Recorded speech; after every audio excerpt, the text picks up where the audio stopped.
अस्सलाम वालेकुम। उम्मीद है कि आप सब खैरियत तो आफियत से होंगे। आप सब ये जानकर बहुत हैरान होंगे कि अमेरिका का एक मशहूर शहर न्यूयॉर्क हमारे कराची की तरह बहुत अरसा बदमनी का शिकार रहा। और ये ज़माना था 1980 और 90 के दरमियान का। अगर आप गूगल पे 1980 और 90 के दरमियान न्यूयॉर्क सिटी की पिक्स निकाल कर देखें तो आप हैरान हो जाएंगे। आपको टूटी फूटी सड़कें, टूटी फूटी गलियां, टूटी फूटी बिल्डिंग्स के अलावा न्यूयॉर्क शहर में आपको कुछ नज़र नहीं आएगा। हर गली में गैंग्स थे छोटे बड़े। और जब ये गैंग्स अपनी बाइक्स पे बाहर निकलते हैं तो अपने रास्ते में आने वाले हर शहरी को लूटते हैं।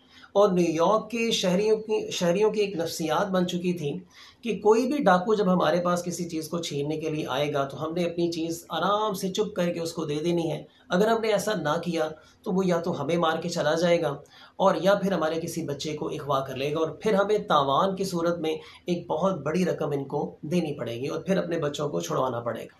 ये न्यूयॉर्क के रहने वालों की एक नफ्सियात बन चुकी थी। फिर एक शाम न्यूयॉर्क शहर में एक ऐसा वाक़या पेश आता है जो न्यूयॉर्क के रहने वालों की नफ्सियात का टर्निंग पॉइंट साबित होता है। सब लोगों की सोच इस एक वाक़ये से बदल जाती है और एक नया न्यूयॉर्क जो है वो सामने आता है। एक शख्स था जिसका नाम था न्यूयॉर्कर। वो मेट्रो ट्रेन के एक डब्बे में बैठकर अपने घर जा रहा था और रात का पिछला पहर था। डब्बे में एक स्याह फॉर्म भी था। थोड़ी देर के बाद स्याह फॉर्म खड़ा होता है, अपनी गन निकालता है और सबसे ये कहता है कि जिसके पास जो कुछ है वो मुझे दे दे। सब लोगों के पास जो कुछ था वो उस स्याह फॉर्म को देना शुरू कर देते हैं।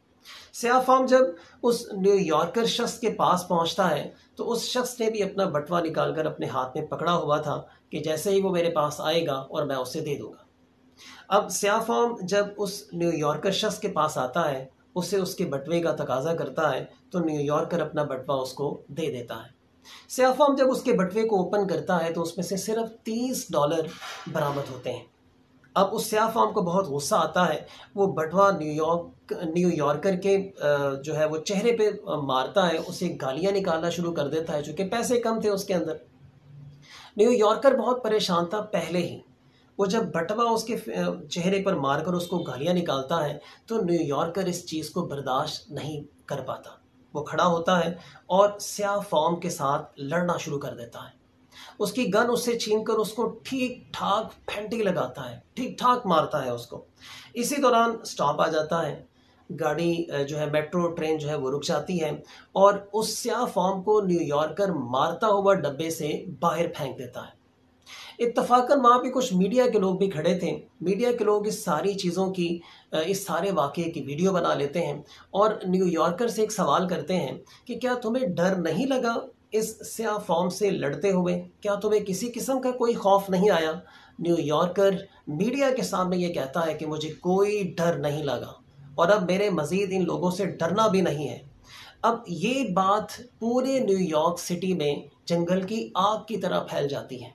सब लोगों के दिल से इन डाकुओं का डर जो है वो निकल जाता है। लोग बजाते खुद गली मोहल्लों में इंसाफ करना शुरू कर देते हैं। कोई भी डाकू जब किसी से कोई चीज़ छीनने लगता है तो सब लोग उसको पकड़ लेते हैं और उसे मारना शुरू कर देते हैं। किसी की टांगें तोड़ देते हैं, किसी को जला देते हैं और किसी को किसी भी किस्म की सज़ा दे देते हैं या किसी को पकड़ के पुलिस के हवाले कर देते हैं। क्योंकि उस वक्त न्यूयॉर्क सिटी की पुलिस भी बिल्कुल ऐसी ही थी जैसी आज हमारे कराची की है। सो गलियों में इंसाफ होना शुरू हो जाता है। डाकुओं के दिल में आवाम के हवाले से डर बैठ जाता है कि अगर हमने किसी को लूटने की कोशिश की तो गली मोहल्लों में हमें इंसाफ मिल जाएगा, लोगों को इंसाफ मिल जाएगा। अब ये सारी बातें वॉशिंगटन डीसी तक पहुंचती हैं। वहाँ पे अमेरिका के सारे बड़े सर जोड़कर बैठ जाते हैं कि न्यूयॉर्क सिटी में जो सिचुएशन पैदा हो चुकी है, ये सिचुएशन बढ़ते बढ़ते खाना जंगी की शक्ल इख्तियार कर लेगी। और अगर न्यूयॉर्क सिटी में खाना जंगी हुई तो ये खाना जंगी पूरे अमेरिका में फैल जाएगी, जिससे अमेरिका के टूटने का खदशा है। सो हमें कुछ करना होगा। सो हमें रियासत की रिट को न्यूयॉर्क सिटी में कायम करके दिखाना होगा लोगों को, ताकि लोगों का रियासत पर से एतमाद उठ ना जाए बल्कि रियासत पर एतमाद उनका मजबूत हो जाए। सो वॉशिंगटन डीसी में सारे बड़े ये फैसला करते हैं कि अब हमने न्यूयॉर्क सिटी में अमन को कायम करके दिखाना है। पूरे अमेरिका से जो बेहतरीन ऑफिसर्स थे पुलिस के उनको इकट्ठा किया जाता है। उन्हें ये टास्क दिया जाता है कि आपने न्यूयॉर्क सिटी में जाना है और न्यूयॉर्क सिटी में जितने भी गैंग्स हैं उन सारे गैंग्स को आपने ख़त्म करना है और न्यूयॉर्क सिटी में अमन कायम करना है। सारे जो पुलिस ऑफिसर्स थे वो न्यूयॉर्क सिटी में पहुंचते हैं और फिर दिन देखते सारे गैंग्स को पकड़ लिया जाता है। आवाम के साथ मिलकर पूरे न्यूयॉर्क सिटी में अमन व अमान जो है वो कायम कर दिया जाता है। अब जैसे ही न्यूयॉर्क सिटी में अमन व अमान कायम होता है तो बिजनेस वहाँ पे फूटना शुरू हो जाता है। ज़्यादा से ज़्यादा कारोबारी लोग न्यूयॉर्क सिटी का रुख करते हैं। क्यों? चूँकि न्यूयॉर्क सिटी में अमन व अमान कायम हो चुका था, लोगों की नफ्सियात बदल चुकी थी डाकुओं को लेकर के, ऐसे लोगों को लेकर के कि जो लोगों को परेशान करते थे, सिर्फ उस एक शख्स की वजह से जिसका नाम था न्यूयॉर्कर। बाद में न्यूयॉर्क सिटी का नाम भी उसी के नाम पर रखा गया, क्योंकि इससे पहले न्यूयॉर्क सिटी के और बहुत सारे नेम्स थे। बिग एप्पल भी इसे कहा जाता था न्यूयॉर्क सिटी को किसी ज़माने में, बिग सिटी के नाम से भी इसे जो है वो जाना जाता था। लेकिन न्यूयॉर्क सिटी इसका नाम कब पड़ा? इस न्यूयॉर्कर शख्स की वजह से। क्यों? चूँकि इस शख्स ने न्यूयॉर्क के रहने वालों की नफ्सियात को बदल दिया था। हम सब दुआ करते हैं कि अल्लाह ताला हमें भी कराची में कुछ ऐसी ही सिचुएशन दे, लोगों की नफ्सियात इसी तरीके से बदल जाएं और फिर जो हमारे अरबाब इख्तियार हैं वो भी सर जोड़ कर बैठें कि हमने कराची शहर में अमन व अमान कायम करना है। आप यकीन करें कि अगर हमारे कराची शहर में अमन व अमान कायम कर दिया जाए, डिसिप्लिन कायम कर दिया जाए, वहाँ पे अच्छे पुलिस ऑफिसर्स को तैनात किया जाए, वहाँ पे अच्छे रेंजर्स के जो ऑफिसर्स हैं उनको तैनात किया जाए, तो जिससे हमारे कराची में अमन कायम होगा, डिसिप्लिन कायम होगा। फिर आप देखिएगा इस अमन और डिसिप्लिन से जो एक नई चीज़ सामने आएगी वो होगा बिजनेस।